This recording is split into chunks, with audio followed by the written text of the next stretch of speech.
April? Coffee's ready. I'm not sure it's worth the trip. I may have to apologize for the quality of this brew. I'm really not very handy around the kitchen, not even when it comes to making a simple cup of coffee. Well, I think I'm just learning my way around the kitchen myself. Want some milk? Please. Sarah, my maid, has the day off. In a way, that may be a blessing. She's very, very English. She believes that coffee should be made with hot milk. I guess Sarah does a lot of your cooking for you then, huh? Well, she prepares a lot of my meals, let's put it that way. When I have a large dinner party, I usually have it catered. I guess you eat out a lot, too. I eat out most of the time, yes. How is it? It's very good. You're a liar.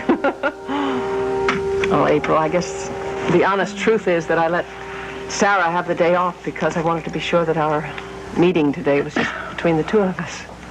You don't mean because of Draper, do you? Yeah. I was afraid she would inadvertently say something about your being here. And I did promise him.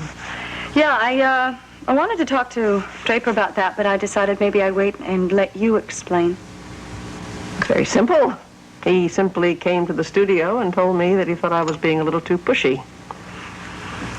I find it hard to believe that Draper would do something like that. Oh, he wasn't insulting.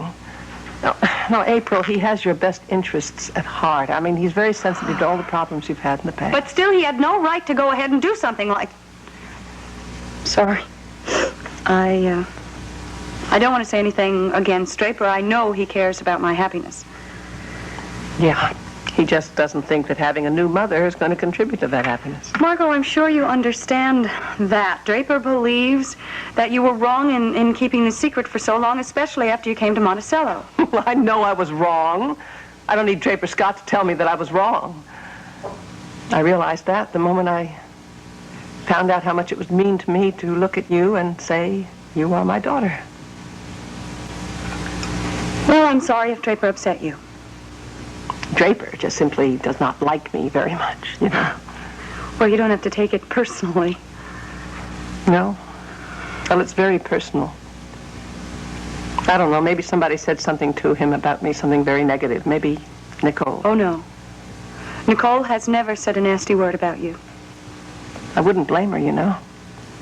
Some of my behavior wasn't very nice when I was interested in Miles. And I was kind of playing by the old all's fair rule. Yeah, well, that's all in the past now, Margot. Nicole and Miles are married. Yeah, they're married. Have you heard anything from them lately? No, not since that phone call from Nicole. I told you about that. Well, I suppose they'll be returning right on schedule, huh? Yeah, they probably will be home this weekend. That soon? Yeah, I spoke to Mrs. Goodman, the woman who takes care of Adam for Nicole, and she heard from Nicole, and she expects him back late Saturday. It's only days away. Yeah. I hope you realize that I wish them every happiness. I'm sure you do. I intend to be a very good loser. I don't know how I ever got the idea that I could compete with Nicole anyway. She has youth and vitality and loveliness. And she also happens to be my dearest friend, Margot. I know. You know, you're a very lucky person to have your dearest friend marry the brother that you adore.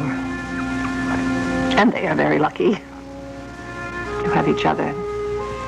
I never really had much faith in the institution of marriage, to tell you the truth, but when I look at them, I don't know.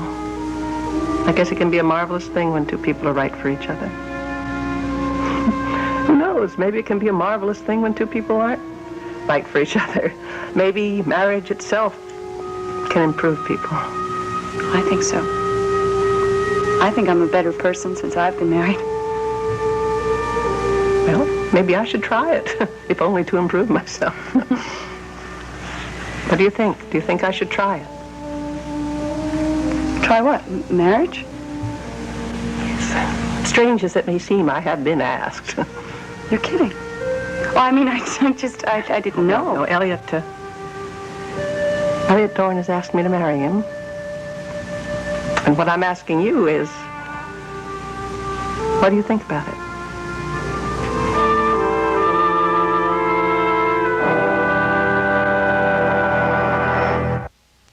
I really don't know what to tell you. I don't think it's up to me to advise you. But I can't think of anyone whose opinion I'd value more. I really don't know anything about Elliot Dorn. I think the trouble is you think you know too much about him. I mean, you know about that cult he was running and the tragic way it ended. Margot, I know very little about that. If you forget, I was in prison during that time and a little bit preoccupied with my own problems. I know, but I'm sure that your impressions were negative. Most people's are. Well, I think he's a very attractive man. And he appears to be charming and well-spoken. Yeah, I know. Not the foremost qualities one would be looking for in a husband, right? Well, what are you looking for? You couldn't have known him that long. No, I haven't known him that long. And yet, obviously, you've been friendly. Yet you're not a child. I think it is obvious that Elliot and I are more than friends. And he wants to make our relationship a little more conventional. Now, is there anything wrong with that? Of course there isn't. I think marriage is a wonderful thing when two people are in love. I see. You think that ingredient might be missing, the love. Margot, what I don't understand is how just a short time ago you were feeling so strongly for Miles, and now all of a sudden... There just comes a time in life when one must make what might appear to be hasty decisions. I don't know. It's sometimes a change just to try to find a little happiness. Do you think this change will make you happy? You may find this very hard to believe, but mad, passionate love is not the only ingredient to a happy marriage. I think that people can find happiness with compatibility, kindness, sensitivity to each other's feelings. Margot, what you're describing is love. Or at least the symptoms of it. I don't know, can one have the symptoms without having the disease? Yeah, I have often thought of love as being a disease, as a matter of fact. Margot, can I ask you a question? Of course. Are you sure that this all isn't just some kind of rebound situation? You mean because of Miles? Yes. Is your interest in marriage because of Miles and Nicole? Oh, well, maybe. Why not? I mean, everybody needs a shining example, don't they? And what better example than that magnificent marriage? And think of the delicious moment when they get back from their honeymoon and find out that they are not the only newlyweds in town. You wouldn't do anything that soon, would you? And why not? I mean, once the decision is made, what's the point in waiting around? I mean, there comes a time in life when long engagements seem a little inappropriate. I know that, but just the same, Margot. Anyway, Nicole and Miles didn't waste much time getting married. I mean, the moment my back was turned, they were husband and wife. They have known each other for almost 2 years, Margot. April,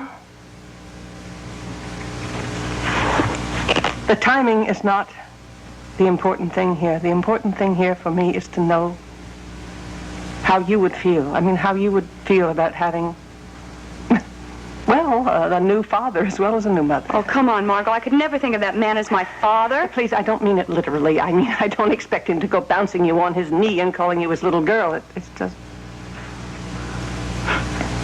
You've already made the decision, haven't you? I mean, you didn't want my advice at all. No. No, that's true. I guess I didn't. I guess what I really want, Nick, is your blessing.